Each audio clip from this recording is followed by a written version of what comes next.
और नेटवर्क 18 लेकर आए हैं मिशन पोषण भविष्य रोशन। खबर दोपहर देख रहे हैं आप सभी, आपके साथ मैं हूं जीनत सिद्दीकी। शुरुआत करते हैं खबरों की। लखनऊ के काकोरी में एक घर में ब्लास्ट होने से 2 लोगों की मौत हो गई। पटाखा व्यापारी की पुत्री और एक पड़ोसी राम सरन की मौके पर मौत हो गई, जबकि एक व्यक्ति गंभीर रूप से घायल हो गया। ये घर पटाखे वाले नासिर को किराए पर दिया गया था।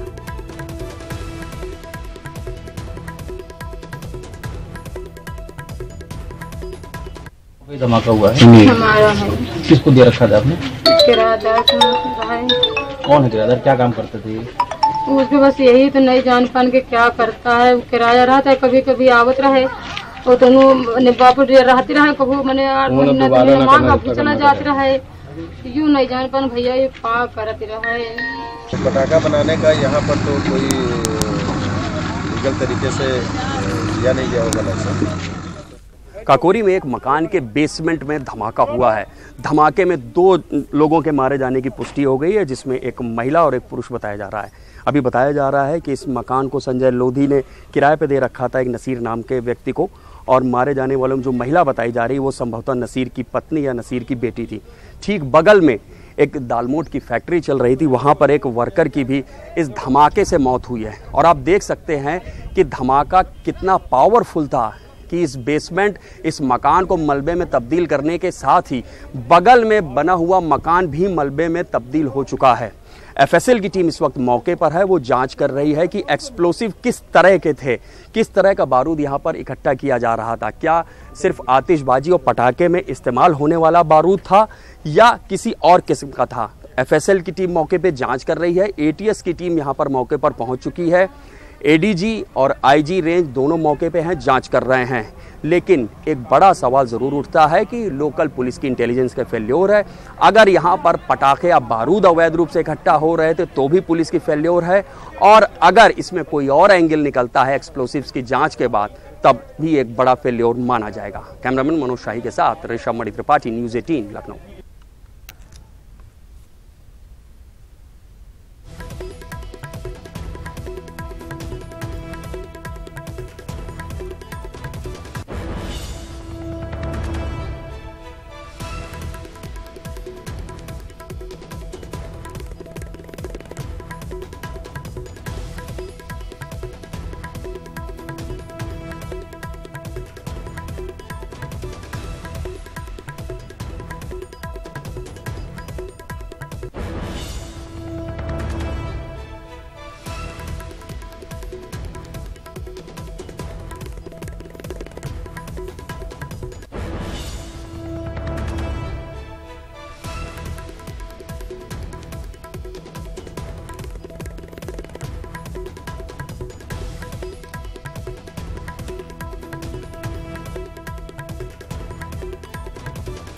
तो लखनऊ से आप ये तस्वीरें देख रहे हैं। काकोरी ब्लास्ट की हम बात कर रहे हैं, जहां पर इन्वेस्टिगेशन शुरू हो गई है कि जो बारूद इस्तेमाल किया जा रहा था क्या वो सिर्फ पटाखों वाला ही था या फिर कुछ और अंदेशा था। लेकिन जो धमाका हुआ है उसको देखने के बाद आप समझ सकते हैं कि आसपास के जो मकान क्षतिग्रस्त हुए हैं और जिस मकान में धमाका हुआ उसकी स्थिति, तो अंदाजा लगा सकते हैं कि मामूली तो खैर नहीं लगती ये चीजें।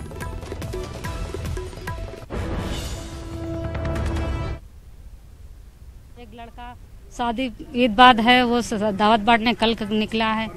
नसरीन कौन है? वो इनकी बेटी है जो साथ में आई हुई थी।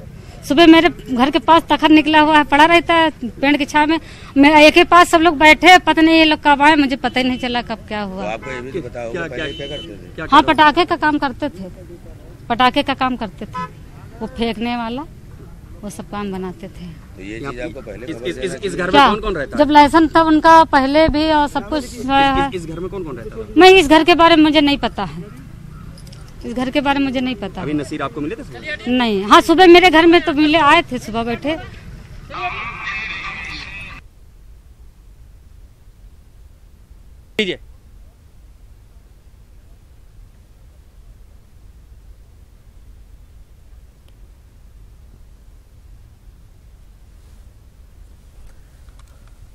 तो आप ये तस्वीरें देख रहे हैं लखनऊ से, और इन्वेस्टिगेशन अब शुरू हो गई है। लेकिन कई सवाल हैं।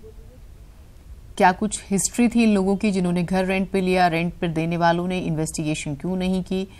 क्या आसपास के लोगों को इस बारे में पूरी जानकारी थी कि वो व्यक्ति जो कि जिस पर आरोप है कि पटाखे बनाता था, या फिर जिसके बारे में जानकारी नासिर करके मिल रही है वो क्या काम करता है? तो काकोरी ब्लास्ट की जांच बगैर सुरक्षा जांच उपकरणों के बिना सबूत जुटा रही है पुलिस। हाथ में दस्ताने की जगह पॉलिथीन है बंधी। एफएसएल यूनिट के पास भी पूरे उपकरण नहीं है। ये एक और शर्मनाक स्थिति। आप अगर खुद ही उपकरणों से लैस नहीं है तो आप क्या इन्वेस्टिगेशन करेंगे? बहुत ही बेसिक सा सवाल। ऋषभ मणि त्रिपाठी हमारे साथ, हमारे सहयोगी जुड़े हुए हैं। ऋषभ, एक तो पहले ही इतनी बड़ी लापरवाही हुई और हमने देखा कि किस तरीके से ब्लास्ट हुआ, ऊपर से आपके पास इक्विपमेंट्स नहीं है और आप इन्वेस्टिगेशन करने गए हुए हैं।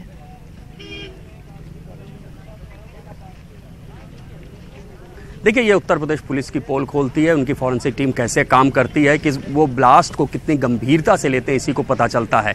अधिकारी हमें ये बताते हैं कि फॉरेंसिक की टीम पहुंच गई है, एटीएस की टीम पहुंच गई है, और जो बम डिटेक्शन एंड डिस्पोजल स्क्वाड होता है उसकी टीम पहुंच गई, डॉग स्क्वाड है। लेकिन ये सब एक दिखावे की तरह लग रहा है। हम खुद अपने दर्शकों को दिखा रहे हैं कि किस तरह जो एटीएस की टीम है और जो फॉरेंसिक की फील्ड यूनिट की टीम है, वो किस तरह से, उनके पास दस्ताने तक नहीं है, उनके पास वो उपकरण अपरेटस भी नहीं है जिससे वो जाँच कर सकें। वो हाथ में पॉलीथीन पहन के सबूत इकट्ठा करने का काम कर रहे हैं। तो आप मान के चलिए कि उत्तर प्रदेश पुलिस की जांच किस तरफ जा रही है। जांच अभी भी सबसे बड़ा पॉइंट यही है, क्योंकि देख के यही लग रहा है कि हाई इंटेंसिटी का ब्लास्ट है।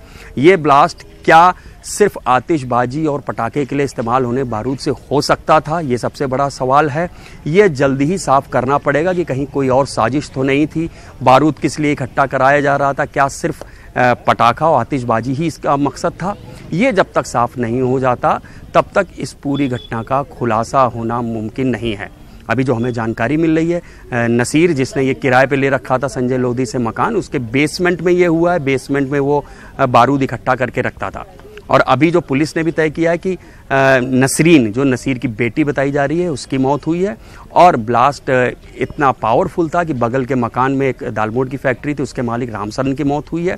नसीर लापता है। कुछ लोगों का कहना है कि इस ब्लास्ट में नसीर की भी मौत हो चुकी है, हालांकि पुलिस ने अभी इसकी पुष्टि नहीं की है। तो 2 मौत कन्फर्म है, नसीर का भी कोई पता नहीं है, और उसके बाद 3 और मजदूर घायल हैं।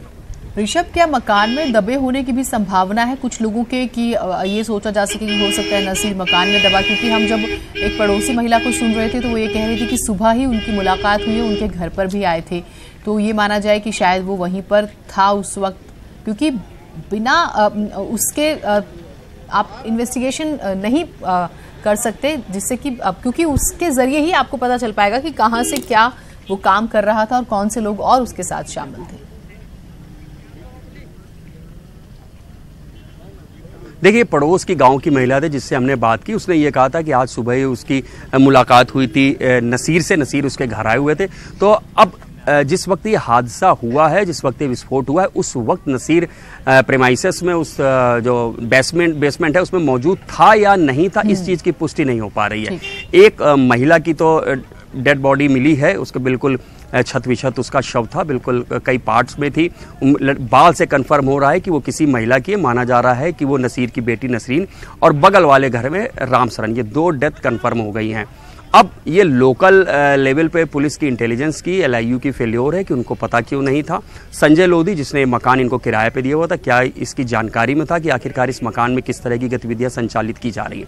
ये पुलिस की जांच का विषय भी है, तब पता चल पाएगा कि आखिरकार पुलिस से फेल्योर ऋषभ, आप इस पर नजर बनाए रखिएगा, हम आपसे अपडेट्स लेते रहेंगे। लेकिन बेहद ही दुर्भाग्यपूर्ण भी है कि हम अपने संसाधनों से तैयार ही नहीं है, तो किस तरीके की इन्वेस्टिगेशन करेंगे और कितना वक्त लगाएंगे? हेलो, हाँ जी।